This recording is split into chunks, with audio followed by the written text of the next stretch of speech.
from when we're recording this.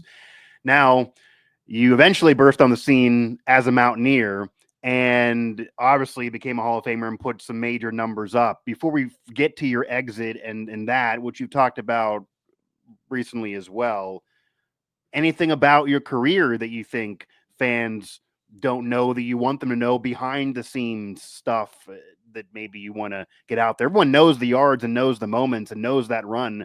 Uh, and knows the highlights from Steve Slaton, knows the bowl game success, but is there anything else that you think people don't know? Ooh, I would tell people, I don't think people don't understand how hard work it was, or how much you had to blood, sweat, and tears you put into it, to The hard where edge way. Yeah. the hard edge way, like with Rich Rod's Yeah. way, Mike Barr's way, it Yeah. was a lot, but that's what made those years so incredible and those teams so incredible, because Yeah. of the things that we had to do, the hard work we had to put in to get to those places. Like you said, with 33-5, like those 5 losses, I mean, I would do those hills 1,000 times over to erase those losses, but I'm they sure. happen. But yeah, no, it's one of the hardest things I've ever been through in my life. Yeah, I'd absolutely imagine made you hard edge for life. If you can get through that with Rich Rod. Was there any moment though during that? Because you talked about, the mental strength that you had to have to really know that you could do this, to be determined. James Franklin pulling the scholarship without kind of maybe handling that the best and having to motivate yourself at West Virginia. Was there ever a moment, especially early on, that you thought to yourself, I can't do this hard edge thing. I'm not going to be a Hall of Famer. Like I can't. Did you give us more about that self-doubt? Because I think a lot of fans probably hear that from Steve Slaton and think he never looked to me like he couldn't get it done. but it sounds like maybe you had some self-doubt at times. There was a time, I feel like I don't think I ever said this, but there was a time that I wanted to transfer when Okay. 'cause I When was wasn't that? um before the Virginia Tech game.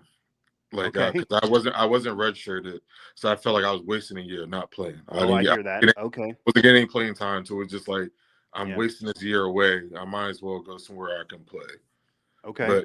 But things changed for my favor. But those things of doubt. It wasn't doubt in myself. It wasn't doubt in the program. It was doubt of how I was being utilized. I felt to where Sure. I wasn't getting any time. Like I Yeah. think Yeah.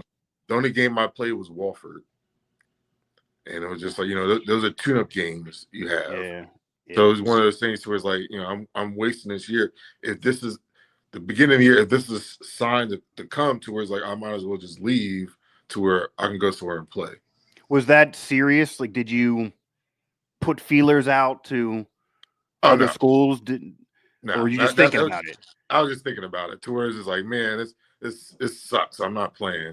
But Okay. yeah, Yeah. I didn't go through because at that time the transfer portal is you had to sit out a whole year. Yeah, I was gonna get there. Yeah. Yeah, so that was Yeah, one of so the things where but it, imagine that, and maybe that's a story for players today, that if the transfer portal existed at that time. Now, obviously now there's windows, so you couldn't necessarily officially enter at any time in the year, yeah. but if there were windows, do you think, looking back on younger Steve Slaton, that we wouldn't have seen what we saw and you would have entered that transfer portal? I think my mom and dad would have been like, "No, you're good. Like, stay here. Like, Okay. wait your turn." I think that would have cooler, calmer heads would have came. I think as a young teenager, Yeah. you just want to play. That's why you're there. That's what you do. I think because I wouldn't have made any decisions without my parents' blessing. So I think to Okay. where that would have came down like just sit down and wait. You'll be all right. I also But think that the coaches kind of knew what they had in you, even if maybe they didn't let you loose and unleash you right away. And, they might have just sat you down like, Steve, please yeah, reconsider this. We're going to eventually let you be you. And yeah. obviously they did. Steve Slaton, Mike Osta here, Mountaineer Report and WV Sports Now. We talked about the transfer portal and maybe if you would have utilized it at that point. What are your thoughts on the current landscape of college football, where it's basically the NFL? and it's even more chaotic because you have the transfer portal, you have the windows, there's multiple, you have them before bowl season really gets underway.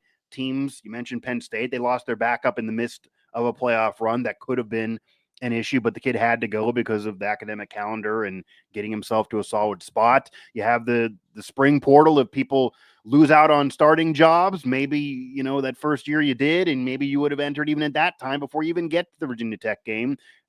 You know, and that's kind of being fair to the kids. You have 30 days if a coaching change happens, which obviously West Virginia just dealt with. They saw players leave, but you also can gain players.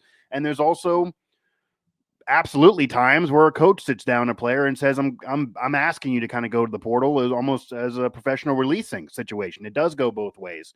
What are your thoughts on the portal existing and how the portal is run right now? Does it need changed? Is it too chaotic? Are players abusing it that some people do criticize them for?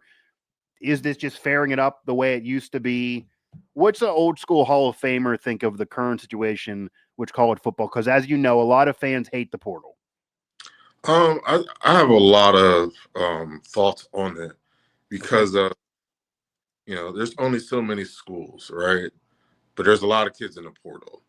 And I think to where the kids go in the portal is that you're running from competition that you're going to face again. Like I think certain kids, not all kids, but a lot of kids are running into the portal just to become starters somewhere else. Yeah. But that's not the norm. That's not life. To where if you're afraid of competition at the school you're at, you're going to face competition somewhere else in your life. And the other kids, I think, as far as the transfer portal, that you see guys that are, well, I think a lot of kids now are chasing the bag.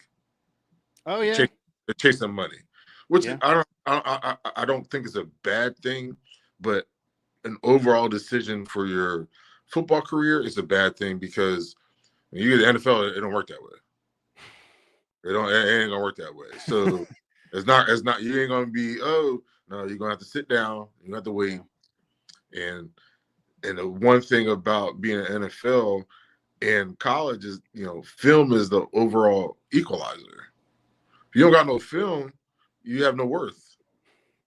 Yeah. You have no worth to where you're demanding to go to another school and you don't know what young kid they brought in or what recruit they're bringing in. That I think certain kids, I would say, a testament to hard work and not scared of competition is Jared Brown. Yeah, 100%. And it's that 100%. Jared Brown has so much talent. Yes, he could have went somewhere else, but he stood in the program. He stood behind Pat. He learned, and he had a great year. But I think a lot of these kids are, like I said, chasing the bag. And they're just scared of competition. Yeah, they're scared to go to work.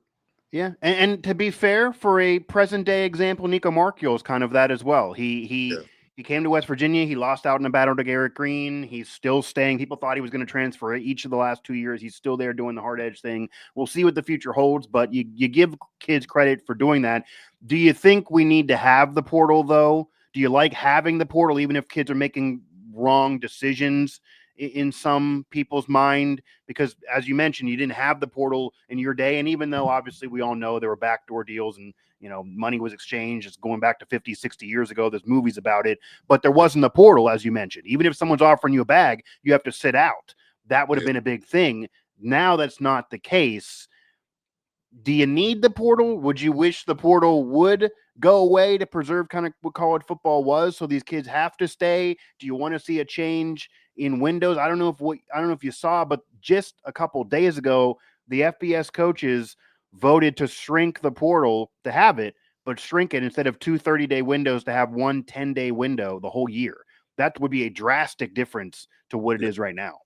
Well, I think kids would think differently entering it, but I think the portal is necessary. Like I said, what I spoke about is a certain percentage, but for kids, I think I'll go on a little tangent. Is like I think people don't understand, like fans don't understand the loyalty that certain kids have. When coaches leave and the kid's stuck at a certain school, another coach comes is like, that's not even my we're not even running the same type of program to what I need. That it's not beneficial for me. So that's why I think the portal is good because, hey, Yep. listen, you can go somewhere else, or you can follow that coach that they recruit you. Because really, at the end of the day, all these decisions, in hindsight, are business decisions. Yeah, 100%. So I think the portal, like I said, it's you got to take the good with the bad. You take the bad with the good, but I think the portal is necessary when those type of things happen when coaches leave programs, and then like I said, Big Yeah. Ten is I running back, big boys.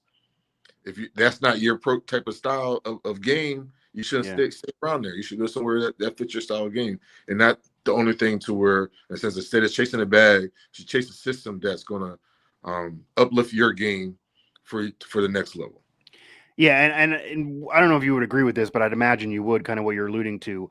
When kids go to schools, especially now, when it's NIL out in the open and you have the transfer portal, they're going to schools, yeah, for money, but also for the coach and the coaching staff and for that system. Those are the two things. Yeah, You can argue one versus two, but those are the two things. So if the coach does get fired, like what happened with West Virginia, you fired Neil Brown. The Brown system and the Rich Rod system is totally different. It's polar opposite. Atmosphere, play calling, all of that. So a kid that Neil Brown recruited, even if you like him, even if he's good, because there were some good players there, even though the tenure wasn't nearly what Rich Rod would hope for or had when you were playing, they may not think they fit the Rich Rod way. Or when Rich Rod sits down with them and like he did with you and says, I'm not going to hand you wide receiver one or running back one or whatever, you're going to have to work for it, and we're doing the hard edge thing, the kid might, say to themselves, I don't know about that. Neil Brown was giving me that spot. I don't want to deal with this again. I want to yeah, go elsewhere where I'm going to get an opportunity. And then obviously the money factor is very real as well.